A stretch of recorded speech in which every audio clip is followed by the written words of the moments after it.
Então vamos lá. Eu gostaria primeiro de dizer que eu me sinto bastante à vontade hoje para falar dessa palavra, porque antes da gente chegar, até o momento antes da gente chegar aqui, eu encontrei tudo que eu vim buscar nessa viagem. Amém. Então eu estou me sentindo bastante confortável com isso. Confesso que há 3 dias antes, quando o Joel me pediu que pregasse sobre essa palavra, eu ficava dizendo dentro de mim que eu tinha que achar condição e que ainda tinha alguma coisa que eu não tinha encontrado na minha jornada, e aquilo estava me fazendo ter aquele sentimento de não deveria ser eu e talvez estar outra pessoa ali. Eu sou muito exigente comigo mesmo, eu tenho um defeito que é ser perfeccionista. Então eu estava com esse sentimento e hoje eu posso dizer que eu encontrei tudo que eu vim buscar nessa viagem hoje. Então eu estou me sentindo bastante confortável para isso, né? Eu acredito que essa palavra das bem-aventuranças dá no mínimo para fazer um congresso, se a gente pensar nos 3 dias só dessa palavra, né? E se a gente pensar no quanto é meditar nela e viajar pela Bíblia, porque ela permite uma viagem, eu acho que do Velho ao Novo Testamento. A pastora me deu aqui o direito de pedir que discorde de mim, mas acho que dá para fazer assim uma conferência de 10 dias só dessa palavra para dizer, vamos mergulhar só nesse pedacinho das bem-aventuranças, né? E como eu já falei para vocês que eu sou falador, eu vou ser diferente de todo mundo, porque eu tive que fazer cola, né? Mas eu não fiz cola porque eu não sei pregar, eu fiz cola porque senão vai sair, a voz ecoa por tudo que é lugar que dá para ecoar, e é 3 horas de pregação e não há quem vai aguentar. Então eu fiz uma cola que é para eu sintetizar, para eu conseguir fazer uma síntese de tudo que dá para a gente extrair disso aqui, porque o nosso tempo é curto demais, né? E como eu tenho uma dificuldade muito grande de sintetizar, de fazer discursos curtos, eu digo uma cola vai me ajudar, porque eu ataco pontos fundamentais e não fica aquela coisa que diz que é 15 minutos e passou 1 hora e esse 15 minutos não encerrou, não se encerrou ainda. E quando eu estava refletindo sobre essa passagem, que é lá Mateus capítulo 5, né, o Sermão da Montanha, as bem-aventuranças, eu comecei a refletir, cheguei nessas conclusões que eu já falei aqui.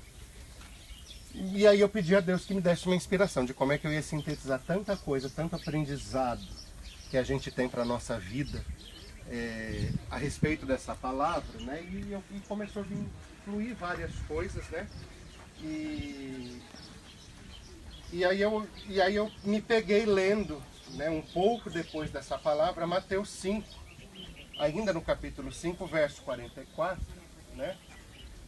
E me lembrei até da Riva, porque, salvo engano, ontem ou anteontem, mas em algum momento ela falou que foi justamente no Monte das Bem-aventuranças, né, que Jesus disse que veio cumprir a lei e não abolir a lei, né, e isso tem muito mais do que 10 mandamentos, e era uma coisa toda. E aí eu comecei a refletir e eu digo, mas quem é que disse, é tão perfeito isso? Né? Porque se a gente pensar em tudo que tem de bem-aventurança, a gente diz, cumprir isto é cumprir a lei, viver isto é cumprir a lei, né? E Jesus mandou a gente cumprir a lei justamente lá em Mateus 5,44. Eu acho que ele sintetiza muito por isso, porque ele diz, em Mateus 5,43, ele diz, ouvistes que foi dito, amarás o teu próximo e odiarás o teu inimigo. E aí ele vem e diz, eu, porém, vos digo, amai os vossos inimigos, bendizei os que vos maldizem, fazei bem aos que vos odeiam, e orai pelos que vos maltratam e vos perseguem, para que sejais filhos do vosso Pai que estás nos céus.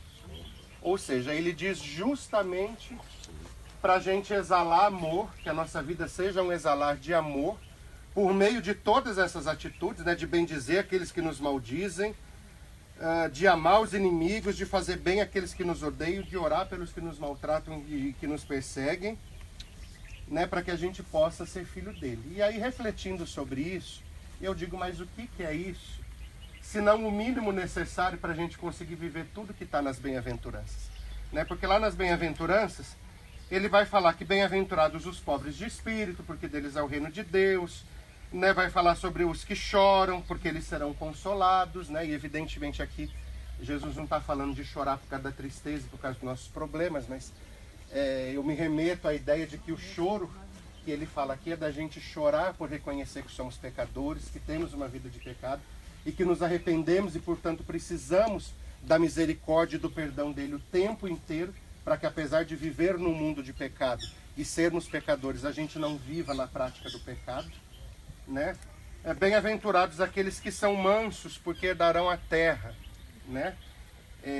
Os que têm fome e sede de justiça, os misericordiosos. E aí eu vou me permitir aqui concentrar um pouquinho a pregação de tudo que a gente poderia falar aqui. Fala dos limpos de coração, né? Dos pacificadores, né? Também ele fala bem-aventurados os pacificadores, porque serão chamados filhos de Deus, né? E aí quando eu li eu vou me pegar justamente nessa questão dos mansos, da misericórdia e dos pacificadores, porque eu acho que isso acaba envolvendo as demais bem-aventuranças, né? E a gente pode mergulhar nelas, eu acho que a partir deles. Mas quando eu li esses bem-aventurados, os pacificadores, eu me peguei pensando, muitas vezes o homem, né, no mundo, já desde a época romana, né, criou-se a questão dos tribunais e da justiça e de que alguém haveria de julgar alguém. Na verdade, isso vem desde a época dos juízes, né? Quando o povo pediu que houvesse juízes, né? Que recusaram o juízo de Deus e pediram a homens juízes, e todo mundo sabe, Deus sempre no que deu, nunca deu certo. E quando a gente pensa nisso, eu falei, gente, que coisa maravilhosa, porque a justiça do homem, né, e eu particularmente sou advogado, tenho Claudira aqui que advoga também, mas enfim, eu tenho certeza que se tivessem juízes, desembargadores e autoridades judiciárias, concordariam isso. A justiça do homem nunca é plena.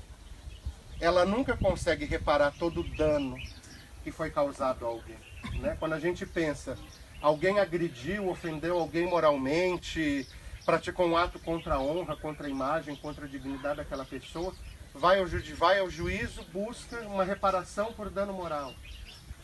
É bonita. Ela pode ser uma reparação de pequeno valor monetário, de grande, porque na verdade a expressão monetária não repara o dano.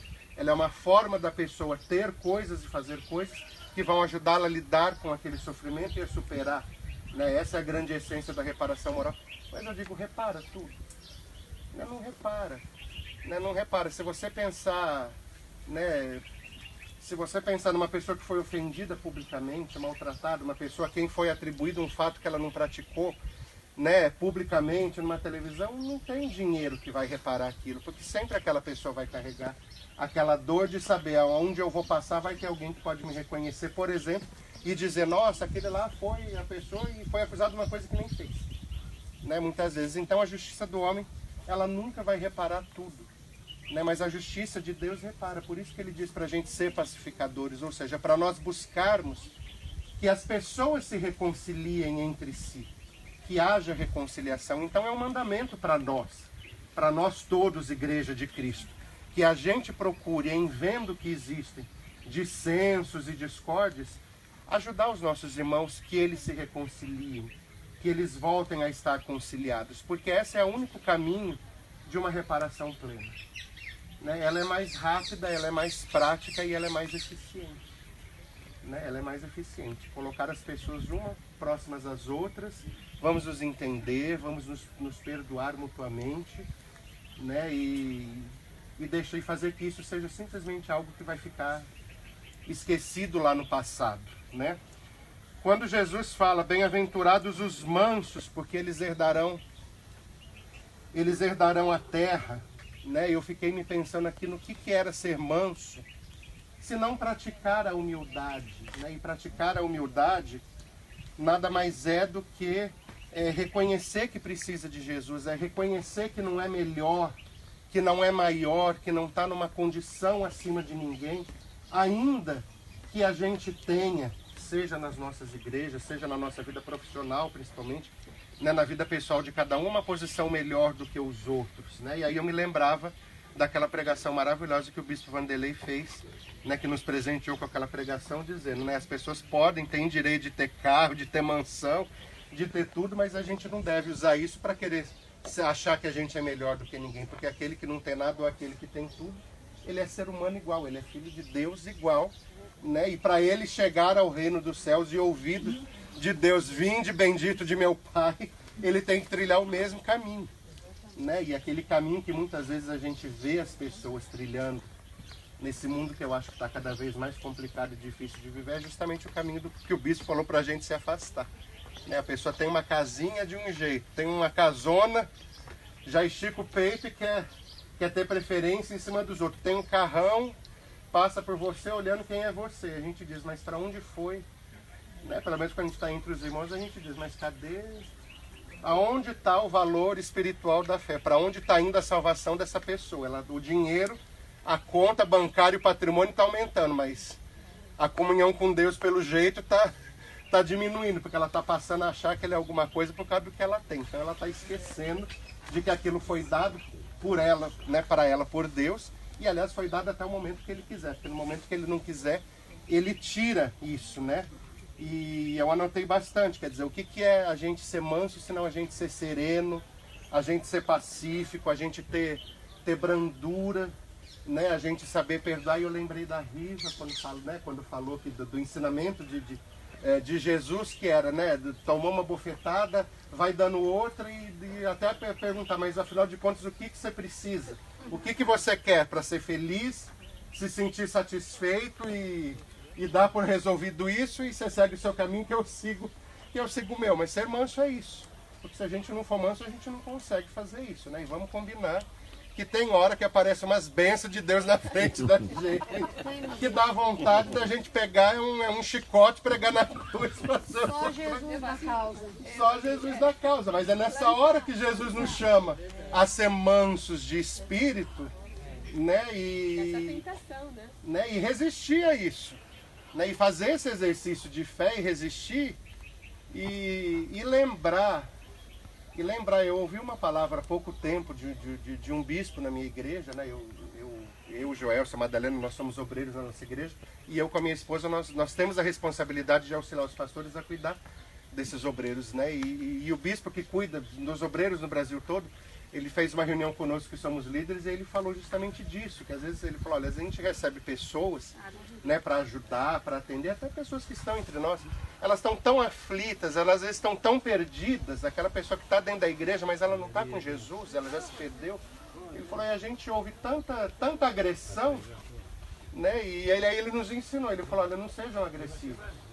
É nessa hora que você tem que ser justamente o contrário. Ele falou assim pra gente, dá amor. Se a pessoa for mais agressiva, você dá mais amor para ela. E se você vê que ela ainda está mais revoltada, que você está tentando mostrar o caminho, e parece que quanto mais você mostra, o caminho é esse, ela se irrita porque ela quer ir. Quando ele falou, você dá mais amor ainda. Porque você tem que lembrar que Deus é amor. E que é no amor de Deus que as coisas são resolvidas. E essa pessoa está precisando de ajuda.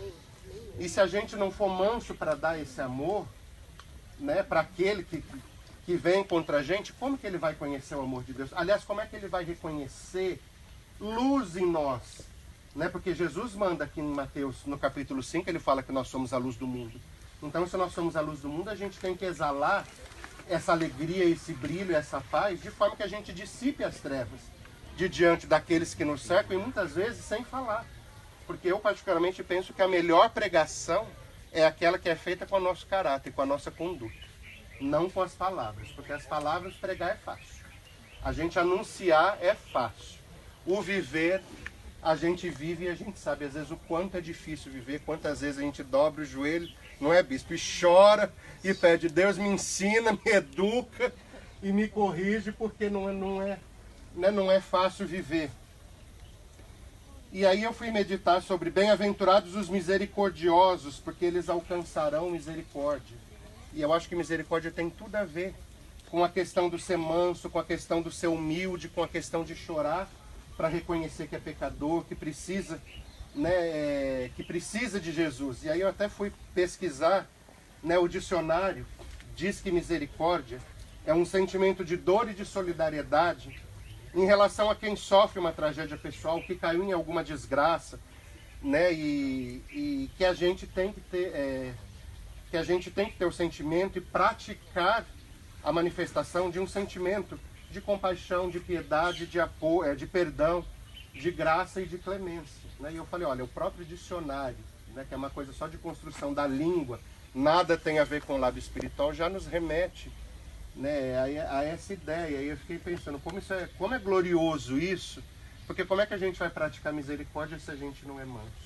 Como é que a gente vai praticar misericórdia se a gente não chora, reconhecendo que nós somos pecadores, que nós precisamos, né, do perdão e da graça de Deus sobre a nossa vida. Como é que a gente vai praticar misericórdia se a gente não tiver um espírito humilde, um espírito rendido a Deus, que reconhece que nós somos iguais, que perante Deus nós somos todos iguais e que a gente não é superior a ninguém e não é melhor do que ninguém e não está numa situação privilegiada em relação a ninguém por causa do que nós temos ou por causa de uma posição ou de um ministério que a nós foi dado, foi confiado por Deus, né? Aliás, eu acho que nós que temos algum ministério, é os que mais temos que vigiar com isso, porque Ele não nos deu uma posição de destaque, Ele nos deu uma responsabilidade enorme e que reclama que a gente vigie muito mais do que aqueles que somente congregam, ou do que aqueles, né, que só vêm até nós buscando uma ajuda. Nós temos, né, eu penso, quando eu olho para Deus, chama alguém para alguma coisa, Ele está nos dando responsabilidade e não uma posição para a gente se orgulhar ou para a gente se vangloriar disso, né?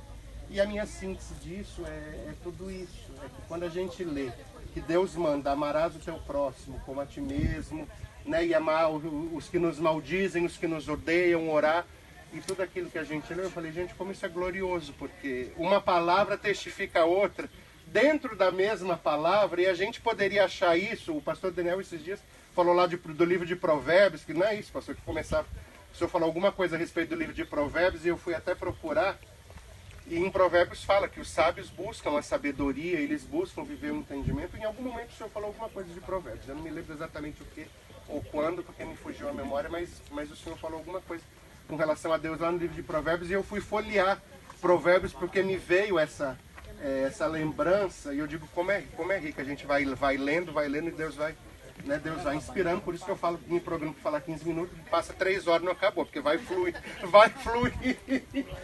fluindo, né? E é rico isso, porque lá no primeiro capítulo de Provérbios Deus já falou isso, né? Que os sábios, eles buscam o conhecimento, buscam aquele que quer ter sabedoria, ele procura o conselho daqueles que têm bons conselhos para dar, para que ele efetivamente alcance essa sabedoria, porque conhecimento a gente pode até adquirir nesse mundo, mas sabedoria é algo que vem de Deus, que vem da gente viver. O mundo não pode nos dar sabedoria, só a gente viver uma vida plena e rendida a Deus é que pode nos dar essa sabedoria.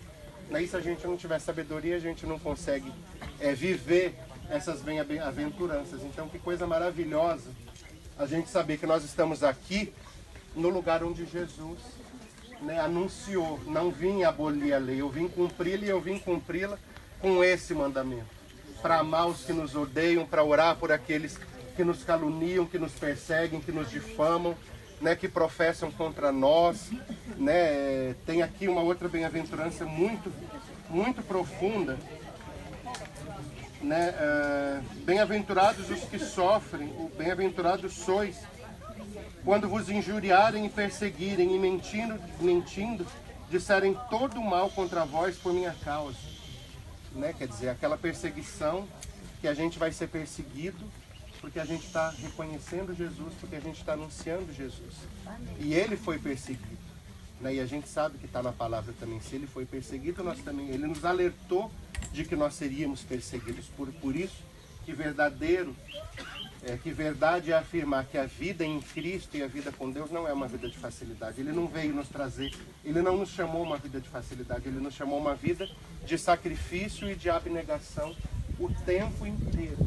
E se a gente não abnegar a nossa carne, o nosso eu, a nossa vontade, a gente não consegue viver, né? E eu penso que o amor se cumpre nisso, né? Se a gente for manso e se a gente for misericordioso, a gente alcança essa plenitude desse amor que o Espírito Santo nos revela para dizer, amar aqueles que nos odeiam, orar por aqueles que nos caluniam, que nos difamam, que nos perseguem, clamar a Deus por eles, pedir e desejar a eles, né, o bem, como volta aqui a falar, como a Riva falou, né, aquela palavra, bateu, dá outra, você quer dar mais um agora, até você alcançar o final, o que é que vai lhe fazer, né, resolvido, entender, agora acabou e o que você precisa. Um abraço. Né? E se ele falar que ainda precisa de alguma coisa, ou se ele ficar olhando pra gente, a gente estende as mãos para ele e diz, olha, eu gostaria de lhe dar um abraço no amor em Cristo. No amor em Cristo Jesus. Pode ser que ele aceite, se ele aceitar, glória a Deus por isso. Se ele não aceitar, nosso papel de cristão, nós fizemos. Nós levamos e exalamos amor a ele. Né? E isso é uma coisa maravilhosa, porque a pessoa, quando ela está longe de Cristo, quando ela está longe de Deus, ela já está quebrada. Ela está toda arrebentada. Muitas vezes cheia de orgulho, cheia de si, cheia de mágoa das pessoas, cheia de ódio, mas ela está arrebentada. Então, se a gente só estender a mão e deixar esse amor exalar, né, até para ela, a gente vai deixar, nós vamos conseguir ser luz, né, nesse mundo, e vamos ser o sal da terra, que também está aqui em Mateus 5, né, ser de vós o sal da terra. E o sal serve para quê? Ele serve para temperar e para conservar. E nós temos que trazer tempero à vida dessas pessoas que está totalmente destemperada, sem gosto, né? Muitas vezes amarga, mais amarga de que um limão, mais amarga de que uma erva bem amarga, mais azeda de que aquele limão bem azedo. E a gente tem que deixar esse amor exalar, fluir por nós, para que ele alcance aqueles que estão ao nosso lado e eles possam compartilhar com nós a graça de Deus, a bênção de Deus sobre a nossa vida. Amém. Até porque algum dia alguém fez isso, né? Algum dia alguém fez isso por nós, né? Alguém fez isso por cada um de nós, independente do como a gente creu, do como a gente vê Jesus, mas um dia alguém fez isso por nós, né? Eu me remeto aqui ao testemunho que eu dei. Minha mãe orou 2 anos por mim. Por 2 anos ela ficou exalando esse amor e eu dando pancada nela e dando pancada na minha irmã e ela exalando, né? Exalando aquele amor. Eu tinha um coração cheio de ódio, de mágoa, né? Eu tinha muita mágoa, mas algum dia alguém exercitou essa palavra de amor, crendo que Deus ia entrar dentro de mim, que Ele ia fazer, e alguém exercitou isso por nós. Porque um dia, né, eu acredito que salva alguém aqui que vai dizer, eu já nasci, né, na palavra, no Evangelho. Quem veio não veio por amor, não veio porque achava que era bonito. A gente geralmente chega todo sujo, afundado num poço de lama, bem suja, todo destruído, né? Olha o trabalho que o Bispo Vanderlei diz que faz. Ele pega a pessoa que está totalmente destruída, sem esperança, sem ânimo, sem perspectiva, sem um pinguinho de otimismo. São pessoas que acham, para mim, não tem mais jeito, é só ruína e nada. E ele vai lá, né, com amor, cavando, compreendendo e tudo mais.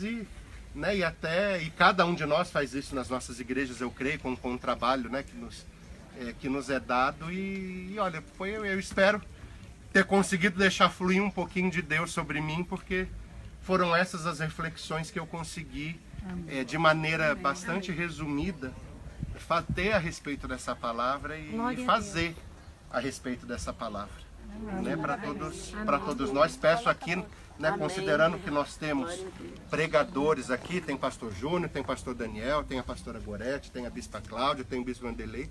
Eu só tenho aqui pedir perdão para os senhores se em alguma coisa eu fiquei em falta com a pregação, ou se em alguma coisa eu me equivoquei, né, naquilo que eu falei. Até porque o Joelson não foi misericordioso comigo, né? Ele olhou e falou, vamos botar o seu Jefferson depois que as autoridades espirituais fizerem a pregação, vamos botar lá o obreiro para pregar. E ontem eu comecei a fazer meu resumo e ainda lembrei da pastora Gorete. Eu falei, gente, a pregação dela é tão estruturada, no início, no desenvolvimento, no fim, na síntese. Eu digo, eu falo demais, no meio da fala eu viajo pela fala, eu digo, como é que eu vou fazer isso?